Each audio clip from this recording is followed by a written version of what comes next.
Before we start, this video was produced before the pound-for-pound ranking was officially updated, but it doesn't change the narrative of this video. Jon Jones just went up and easily won the heavyweight title. Islam Makhachev is the #1 pound-for-pound fighter in the world. Yes, okay. Easy. I believe so. Pound-for-pound rankings are a joke.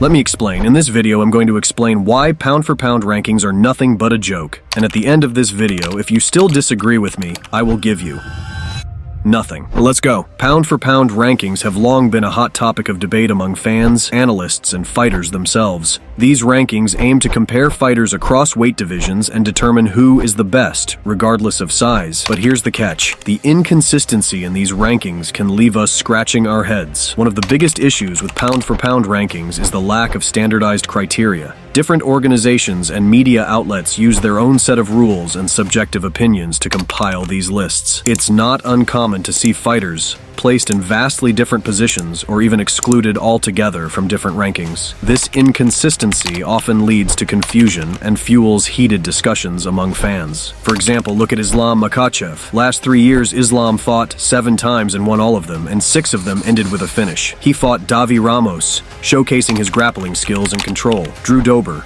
finished him via arm triangle from half guard. Thiago Moises finished him in 4th round via submission, rear naked choke. Dan Hooker finished him in 1st round by Kimura submission.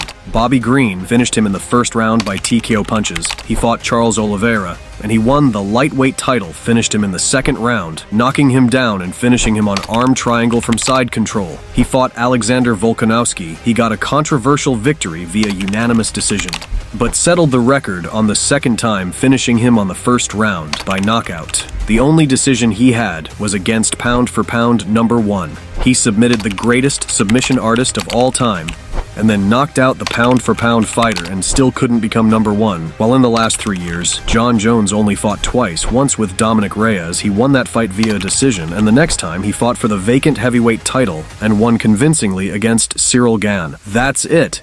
He only fought twice, and he's the pound-for-pound #1. See? The inconsistency is completely off the chart. You might be thinking that Jon Jones has to be first because of all his 28-fight resumes, and I completely agree that he has one of the best resumes, but he cannot be currently the best fighter in the world by fighting twice in 3 years. There's a difference between the best fighter of all time and the best fighter currently. If we go with the argument that Jon Jones is the best because he's the GOAT, then to be consistent, we have to change the whole list. GSP is up there, Khabib is up there too, Henry Cejudo, Jose Aldo, and the list goes on. The whole rankings flips into legends, but it's not, because we're talking about now. So, what factors should be considered when determining pound-for-pound rankings? Should it be based solely on skill, dominance, achievements, or even a combination of all these elements? The lack of a clear consensus makes it challenging to establish a universal standard. Until these rankings have standardized criteria, it's just a dumb argument made up to hype up some fighters. My conclusions to the topic of pound-for-pound rankings boils down to one thing: